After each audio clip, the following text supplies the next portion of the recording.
বিসমিল্লাহির রহমানির রহিম। আমি আমার ফ্যামিলি সহ 2022 সালের ডিসেম্বর মাসে উমরা করতে গিয়েছিলাম। উমরার কিছু ছোট ছোট ক্লিপ নিয়ে আমার এই ভিডিওটা বানানো। তো এখন আপনারা যেটা দেখতে পাচ্ছেন, আমরা মাতাফ এরিয়ার দিকে যাচ্ছি। মসজিদুল হারাম আমরা যেটাকে বলি, মসজিদুল হারামে আল্লাহর ঘর, বাইতুল্লাহ। এই বাইতুল্লাহকে ঘিরে আমাদের উমরা পালন করা লাগে এবং সেই সঙ্গে বেশ কিছু নিয়ম শৃঙ্খলা মেনে আমাদের এই উমরাটা করা লাগে। তো এটা ছিল আমার উমরা ট্যুর, মানে সৌদি আরবের যাওয়ার পর প্রথম দর্শন।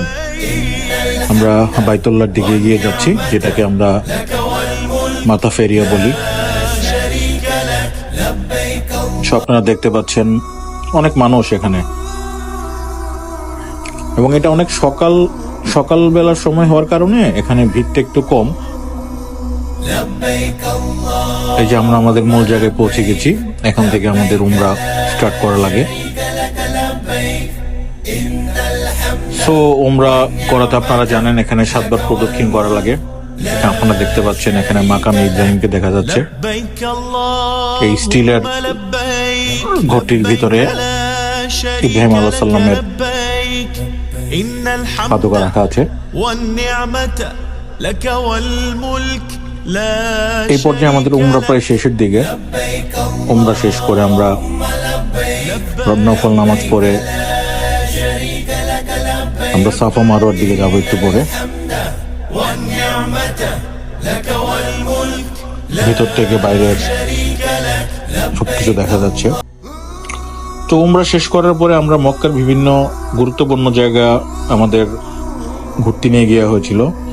এখন আমরা যেটা দেখতে পাচ্ছি এটা হচ্ছে হেরা পর্বত। এই হেরা পর্বতে আমাদের মহানবী হযরত মুহাম্মদ সাল্লাল্লাহু আলাইহি সাল্লামের কাছে কোরআন শরীফ নাযিল হয়েছিল। হেরা পর্বতের পর আমরা ঘুরতে গিয়েছিলাম মিনা, যেখানে হজের মধ্যে হাজিরা বসবাস করেন। মিনার তাবু, আপনারা মিনার তাবুগুলো দেখতে পাচ্ছেন। শত শত হাজার হাজার তাবু এখানে। এগুলো পার্মানেন্টলি করা হয়েছে, যাতে মেইন হজের সময় এই তাবুগুলার মধ্যে এসি এবং অন্যান্য জিনিস সেট আপ করা হয়। আর দূরে আমরা এই স্টেশনগুলো দেখতে পাচ্ছি। এখন বিভিন্ন হাই স্পিড ট্রেনের মাধ্যমে মক্কা থেকে মিনা খুব দ্রুতই আসা যাওয়া করা যায়।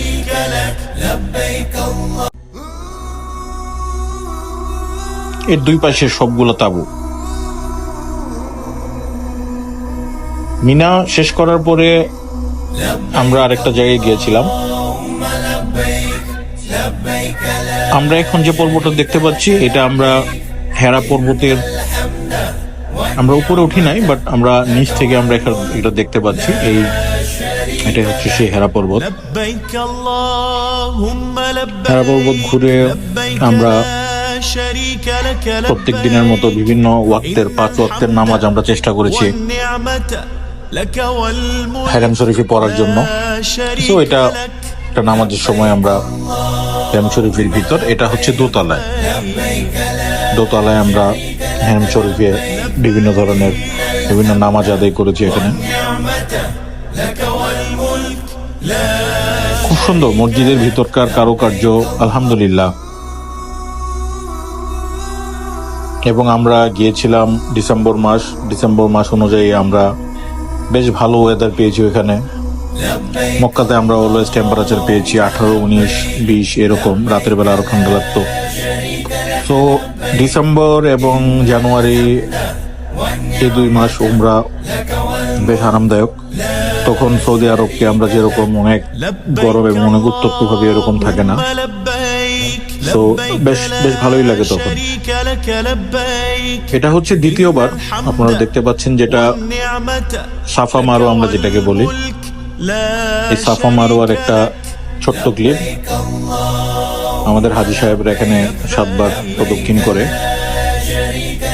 সাফা মারোয়ার পরে আমরা মক্কা ছেড়ে যখন মদিনার দিকে যাই, মদিনাতে আমাদের এখানে একটা ট্যুর ছিল জিন পাহাড়, যেটাকে আমরা সবাই জিন পাহাড় বলি। এই জিন পাহাড়ে আমরা একদিন ঘুরতে গিয়েছিলাম আসরের নামাজের পর। মদিনা থেকে প্রায় 80 থেকে 90 মিনিটের মতো ড্রাইভ, বাট জায়গাটা বেশ সুন্দর। এটা হচ্ছে মক্কা মসজিদুল নববীতে, মসজিদুল নববীর বাইরের দিকে আমার ছেলে খেলা করছে। এখানে অনেক দেশের বাচ্চারা বাইরে বসে বিভিন্ন ধরনের কথাবার্তা আড্ডাবাজি চলে এখানে, এবং এখানে যে বিড়ালের সাথে ওরা খেলা করছে।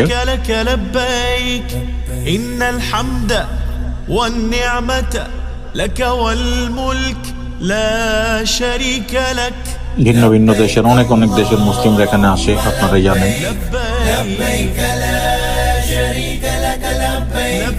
তো বিড়ালটার সঙ্গে খুব খেলা করছে আমার ছেলে, এবং খেলার এক পর্যায়ে সে তার হাতে খামচিও পেয়েছে, দেখতে পাচ্ছেন। তারপরে মদিনার একটা বিখ্যাত জায়গা, এটা হচ্ছে উহুদ, যেখানে উহুদের যুদ্ধ সংঘটিত হয়েছিল, সেই উহুদ পাহাড়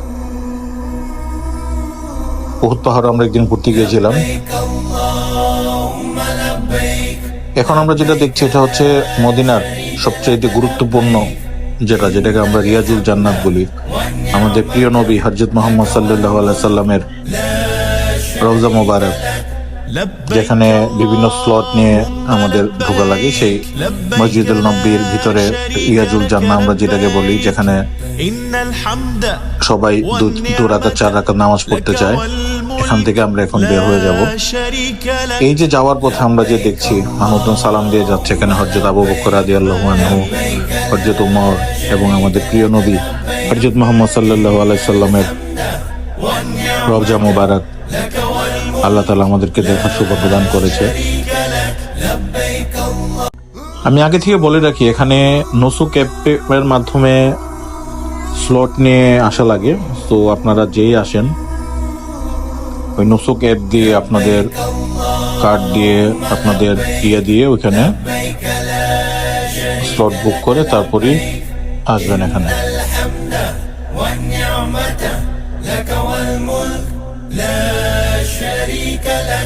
لبيك اللهم لبيك لبيك لا شريك لك لبيك إن الحمد।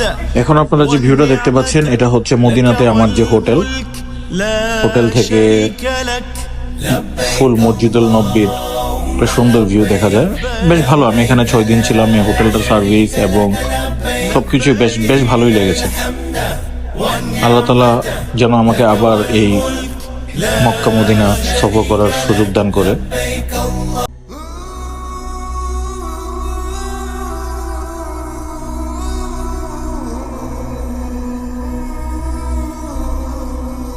لبيك اللهم لبيك لبيك لا شريك لك لبيك إن الحمد والنعمة لك والملك لا এটা হচ্ছে রাতের মসজিদুল নববীর বাইরের অংশ। اللهم لبيك لبيك لا شريك لك لبيك إن الحمد والنعمة لك والملك لا شريك لك لبيك اللهم لبيك لبيك لا شريك لك لبيك إن الحمد والنعمة لك والملك لا شريك لك لبيك الله